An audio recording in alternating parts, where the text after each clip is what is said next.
Nous allons prendre notre second invité. Lui, nous cessons de le dire, c'est un peu comme un consultant dans notre Congo. Avec lui, ce dernier temps, nous parlons de la paix dans notre pays et une paix qui a été conditionnée à l'époque par le pasteur, le prophète Simon Kimbangu, à travers sa prophétie sur notre pays.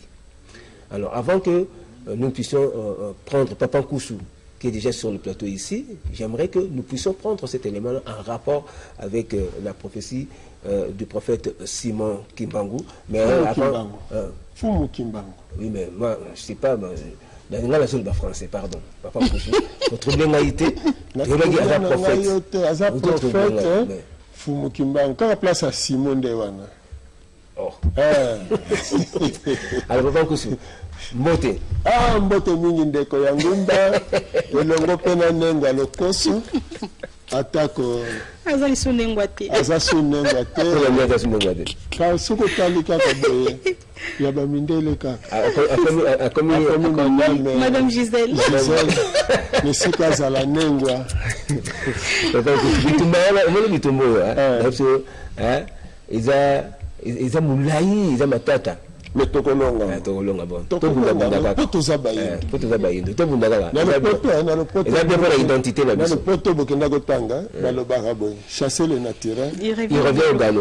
Kaza na zebi sawote. Ya na zebi sawo. Iza matata. Iza matata parce que naturel la biso ezaki déjà déformé. Vous allez comprendre. Les cambotés. Voilà, donc il y a beaucoup de voilà. Alors, je crois que nous allons demander à la réalisation de nous proposer cet élément-là sur Papa Nkoussou qui nous rappelait la prophétie de Fumu Kimbangu.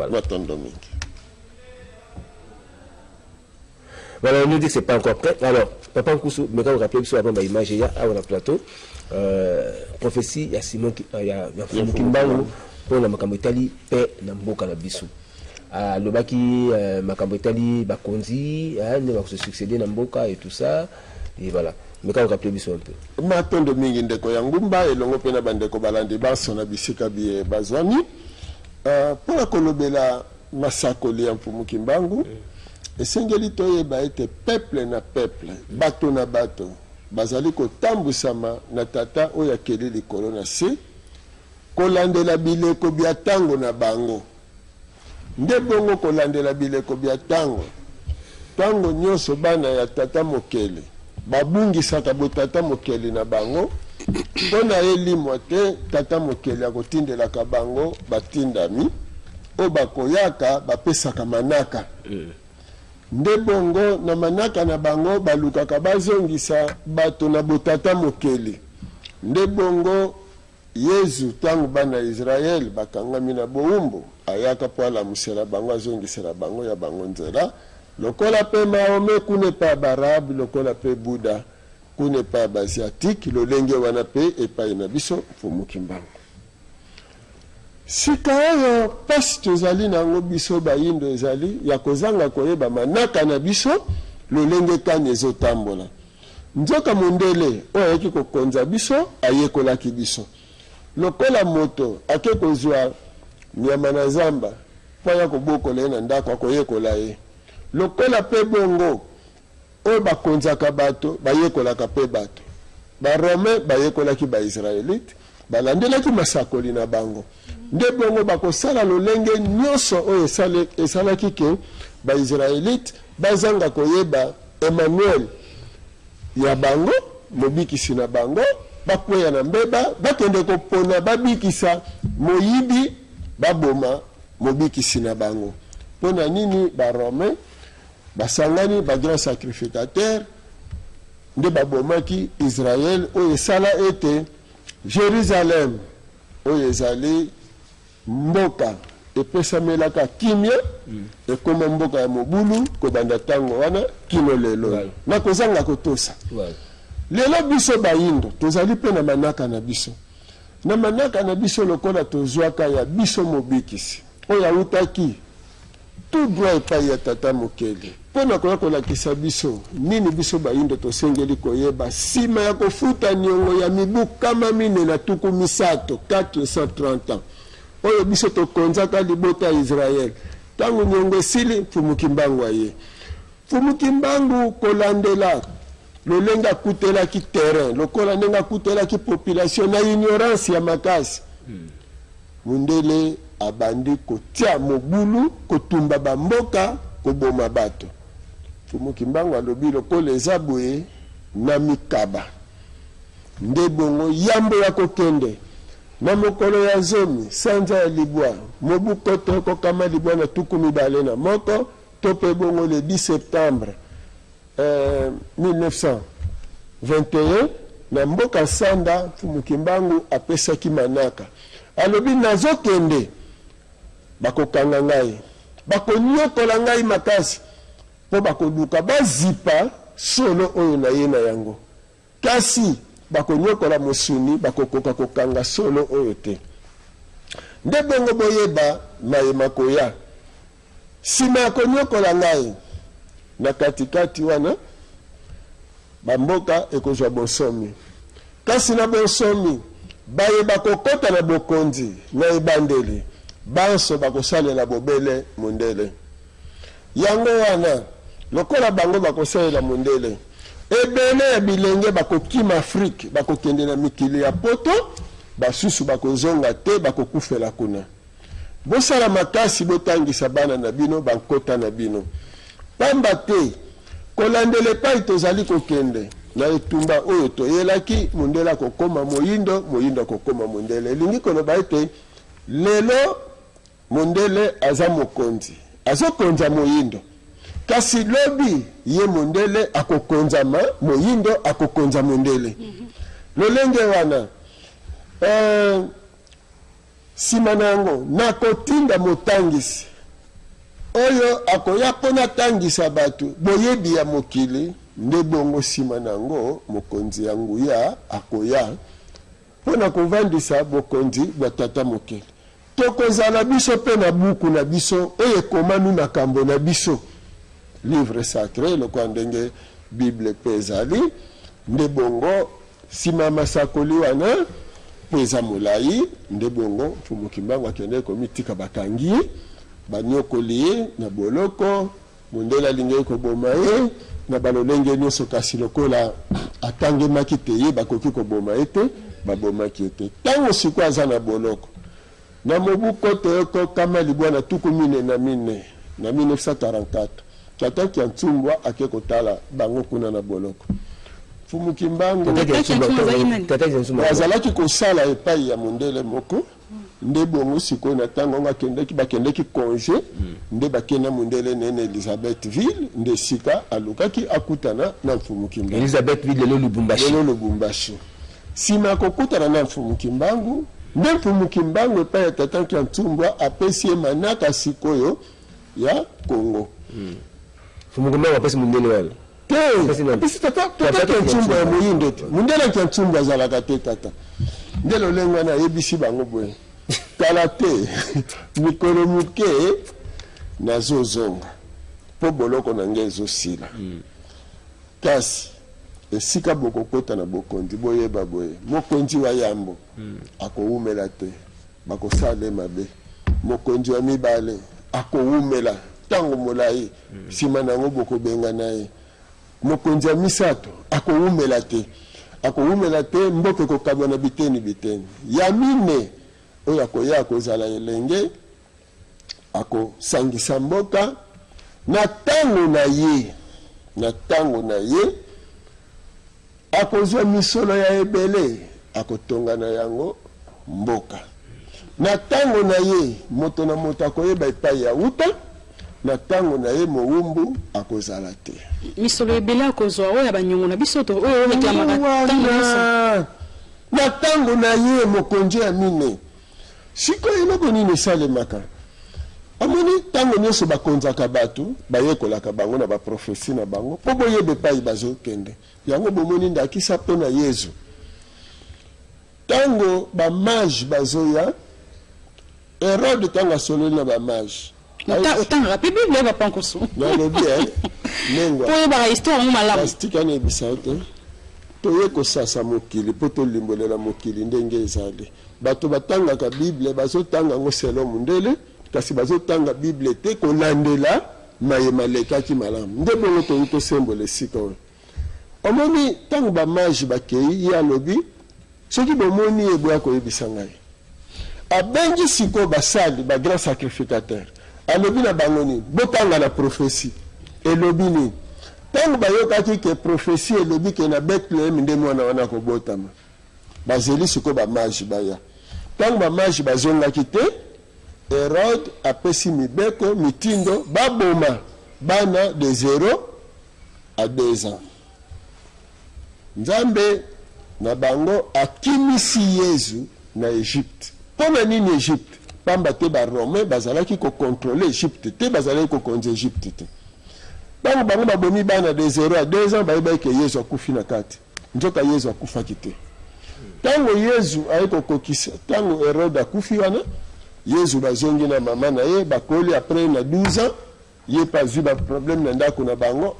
babengani ye akene Egypte akene kokolela kuna mais toujours kaka oyo komamaki na 30 ans Yesu aye tango Yesu abandi koteya ba Romain na ba grand sacrificateur bayebaki ke Yesu barata koboma ye wana sikoyo mobikisi ya Israël babandi kobundisa ye babandi kosala campagne ya mabe pona ye sima kosala campagne epai na bango bazalaki na programme mobimba oyo nzambe na bango abongiselaki bango ete Jean-Baptiste azala mobongisi ya nzela ya Yesu sikoyo Jean-Baptiste alatami na lolendo ne sika alakisa Yesu na peuple ya Israël ye alati lolendo na ye amitie lokola ye nde koya kosala sikoyo te Yesu abandela mosala 0 premier disciple elingaki ezala Jean-Baptiste aki kokoma na Pierre yango koya kosala ke mokolo Yesu azalaka na prison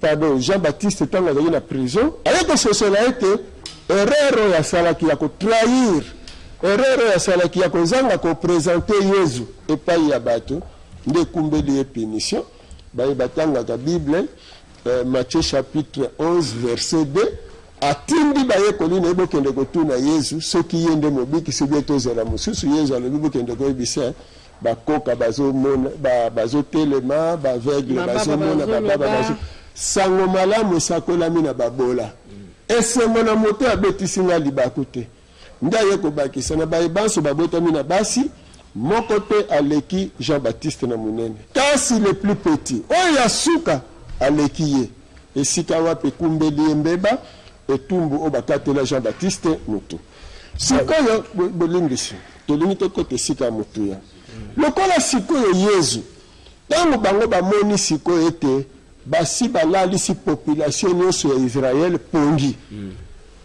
basali ba statistique na bango bamoni sikoyo te ba ignorant baza majoritaire nde wana baye koluka sikoyo kokanga Yesu yango moni sikoyo ntango bakangi Yesu nini eleki po mpona innocence na bango yambona bazosambisa Yesu yo mokonzi ya bayuda Yesu alobi yango ok balobi na bato na Yesu na Yesu wa Nazareth na Yesu Barabas bolingi toboma nani totika nani peuple ya Israël ba juif surtout balobi nini bolibere botika Barabas boboma Yesu bongo makila na ye masumu na ye ote ekwela bango moko bana Israël wana ba juif wana bandimi Ponce Pilate asokoli maboko esika sokoli maboko bokonzi o Yesu ayelaki na Israël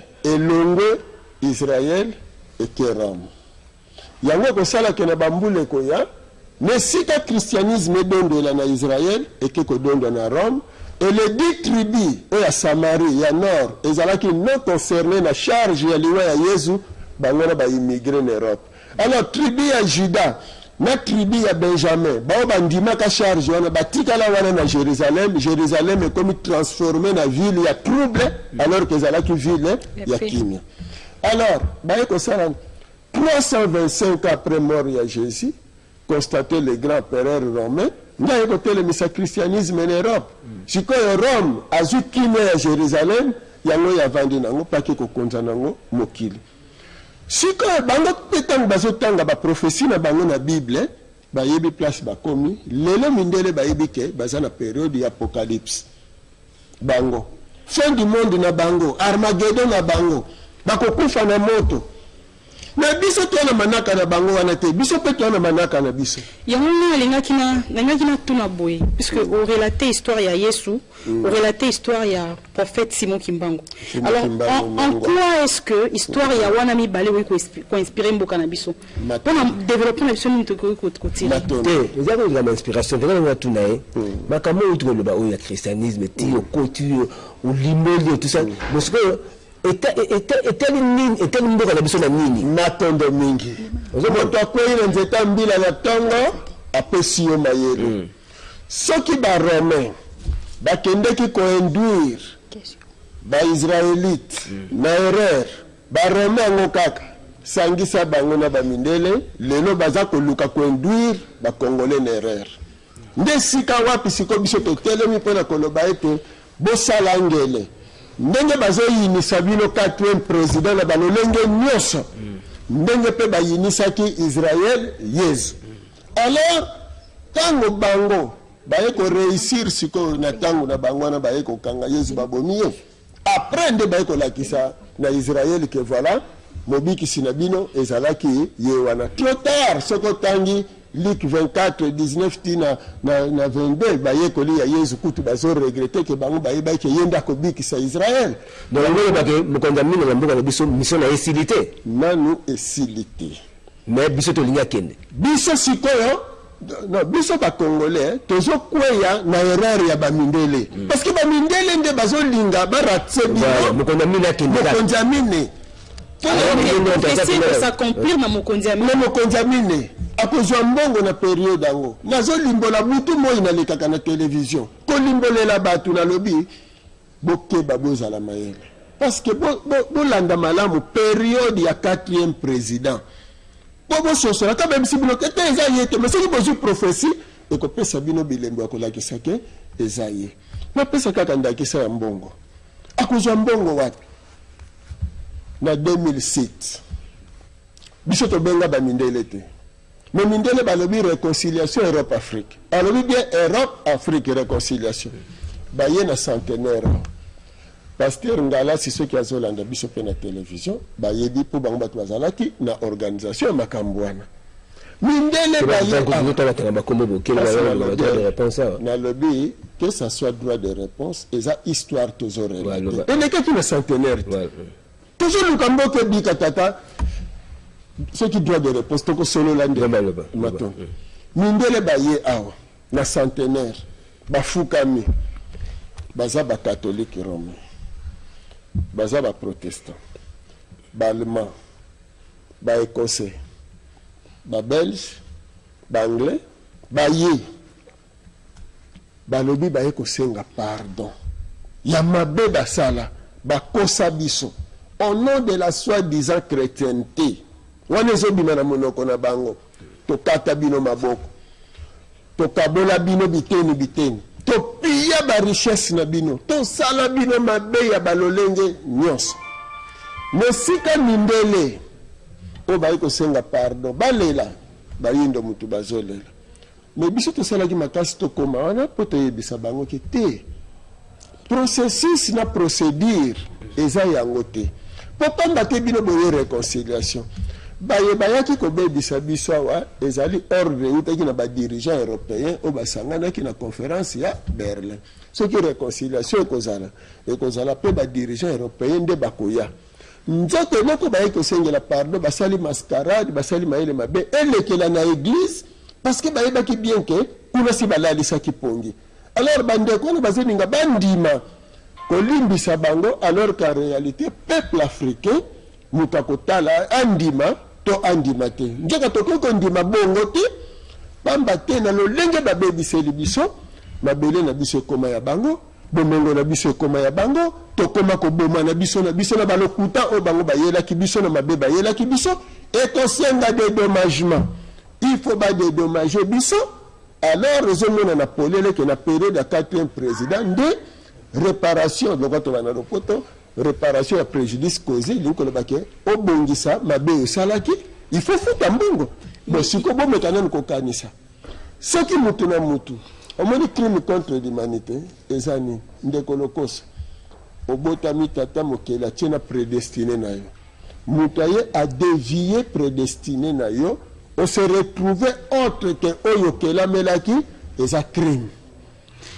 Alors ce qui mindele lelo baye ba détruire Afrique ba façonner Afrique na lolenge que tous ala ba auxiliaire na bango to servaka bango eza crime. Ozomona Europe tongami na mbongo ya Afrique eza crime.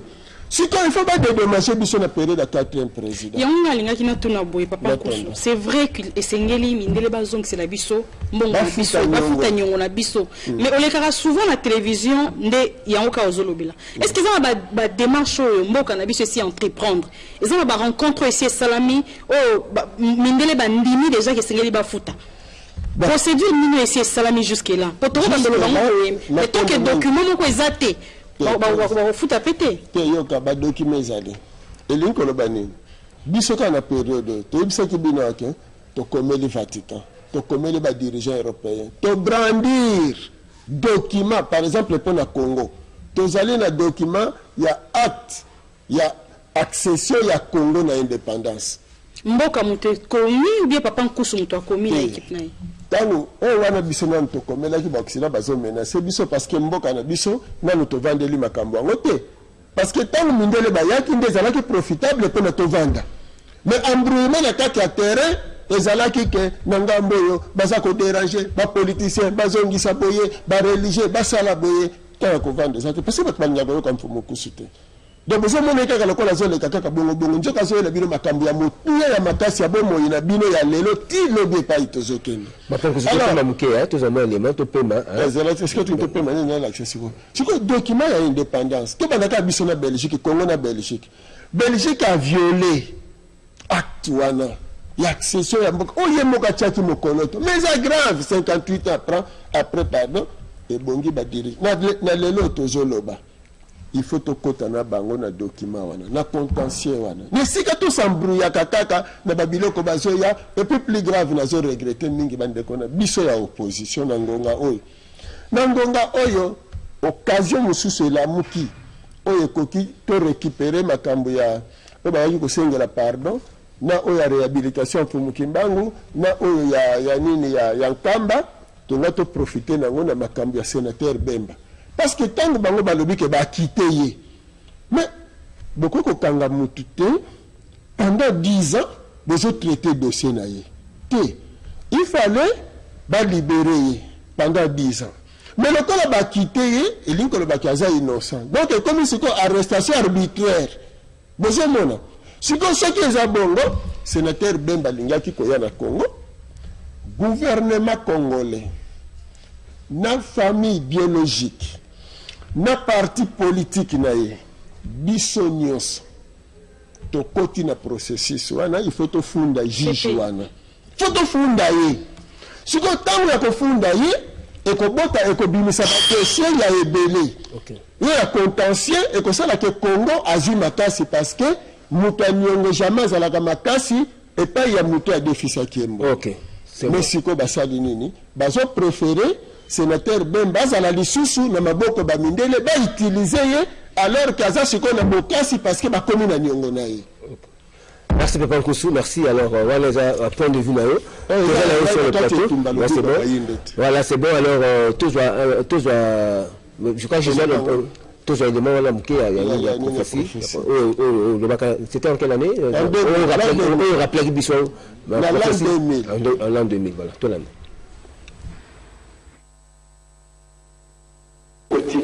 Mais on y a il a bien comme utilité. On y a là, il a comme utilité. On y a ça là, il a comme utilité. Mais nous le battre et ça il a comme utilité. Mawami. Tata Nzambe avant yoya atela ki yo bilei. Atela ki mudona. Nanga nyoso. Mais mondele aye pai na yo azwi manga na yo tala eza mawa mingi epesaka mpasi na motu mondele azwi manga oyo akuti epai na yo na malala abipesa na malala wana opesi ye malala opesi ye manga ake nango epai na ye ale manga ne bien ale malala na ye bien likokoli ya manga wana na sukoli yango bien na deshe wana ya malala sukoli bien atiango na manzanza akomi jus de mangue jus d'orange atieli sukali mingi leri yo komona ngo bolobi vraiment obona komela jus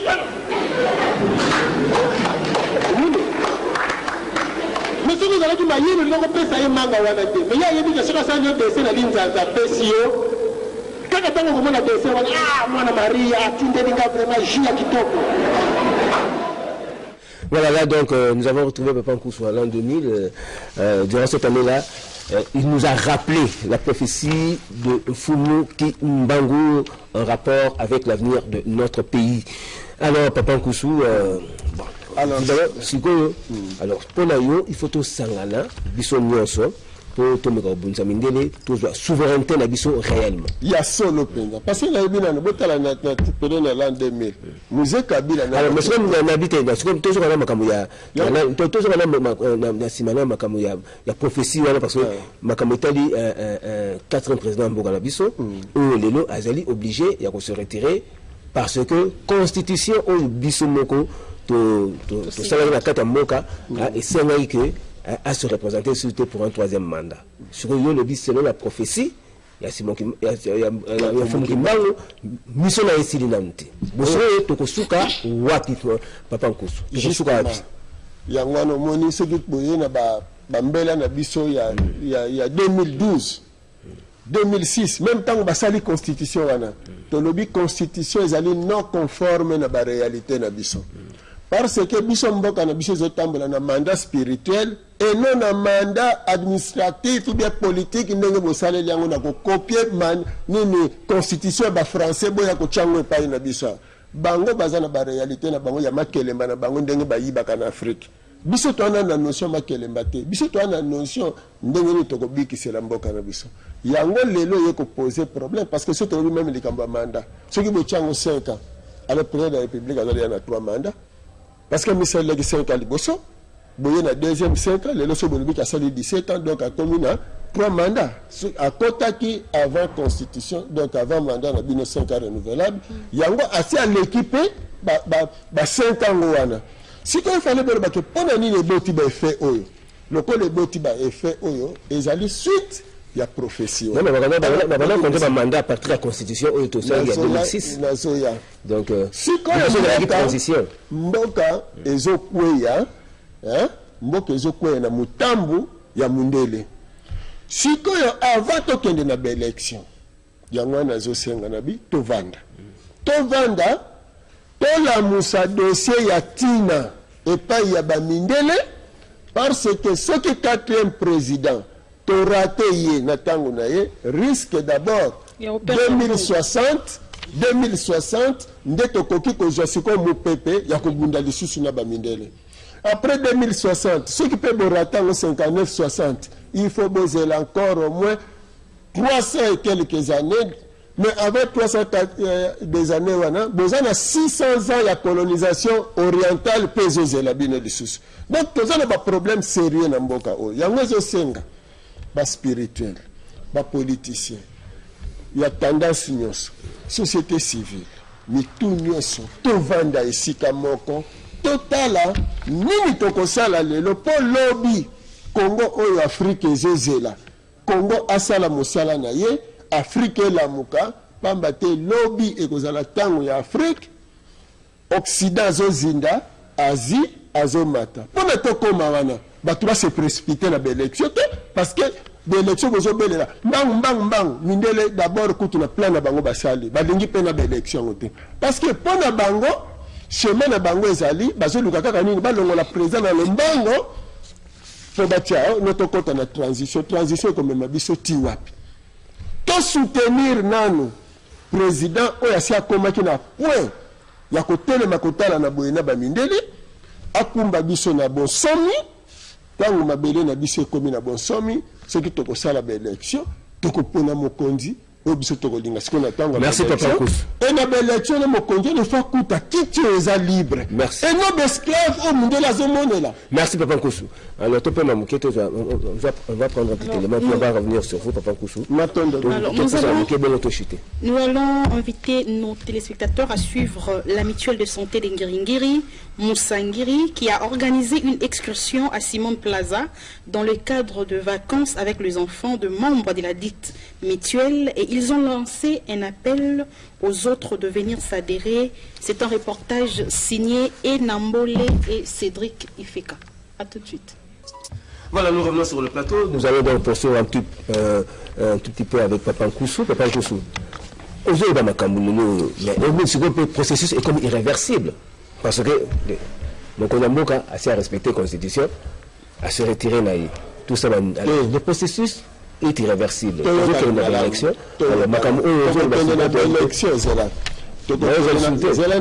le a été 15, on a match ya Léopard, la dernière de Burkina Faso. Alors, le 23 décembre, deux élections. Mais avant le 23 décembre, tu peux vendre, tu siéger, tu le dis que non, tu boyter le 23 décembre dans la belle élection, parce que le président de la République a présenté dauphin. Parce qu'ils ont actuellement présenté dauphin, Mboke Vandi Kimia. Mais, Batouana même va présenter Bango Dauphin, Babaloli Susumakam. Ce qui veut dire, Mundele Badingaka qui n'était pas Nabiso. Même d'autres faiblesses na Bango Ezali, Nyongo et Bazanango Yabiso. Mais même to comme le 23 T. Pour la nuit, Batouba Kozala découragé. Pour la nuit, Batouba Kolobake, c'est comme irréversible. Nyongo Wana, Ata Lobby, les loto Kogoloban après-midi, Awawa, Bandeko ya opposition, pour embrouiller population, pour ça la Mindele T. Bandeko ya majorité, bondima bandeko ya opposition to vendre sika moko, société civile, biso to vendre sika moko, total et pas to outil to commune pas to lingi to kende. Donc est ça possible? Est ça possible? Sans septembre to sito kotiango na noté. Merci octobre to koti na noté. Merci. Siko eloko nini so batu bacho misu na mbongo te. Mais batu bacho misu na lobiko ya batu. Avant fin du mois oyo. Est ça possible? Pour babengi sabatu, pour vendre sikamoko, total que non, biro bamindele c'est vrai boyaki na 2007. Boyaki na 2013 na Nkamba. Force réhabilitation Fumukimbango. Nous sommes toujours to vendre ici. Dossier oyo uto bota masiko, to vendre ici en autonomie. L'union fait la force. Ce qui bande ko na biso ba congolais. Ba boy ko ndimela mindele. Ba lobi siko biso no to pesi mindele mo Congo. To sanga na biso noso. To yebi point faible ya mundele. Alors, ce qui te tient à côté peu faible na yezali, à négocier. Okay. Parce que tiens, il y a que pardon, à la pression spirituelle. Merci Papa Nkusu. Merci Papa Nkusu. Je crois que Toyokio, Mokambo Yokio, tout à l'heure, Nenge Makambo, et Kokende, merci beaucoup Papa Nkusu. Merci Papa Nkusu Nenge Yaki. Merci.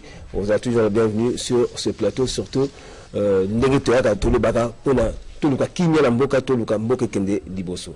Merci beaucoup. Alors, nous allons prochainement, nous allons faire là-haut. Ah oui. Mokolami Balezoya. Merci. Maintenant, Domingue, il y a un bande kobino na banda kukuna. Bon, mon konde eleka. Voilà. Boyo kakaba RFI wanate, ba o wana bilo kana ba songi wanate, bocha motema na mundele te po mundela ko tikala ka ko luka jamais bolamu na biso ata moko. Merci beaucoup Papa Nkusu. Merci. Sangana na bomoko matondo mingi. Merci.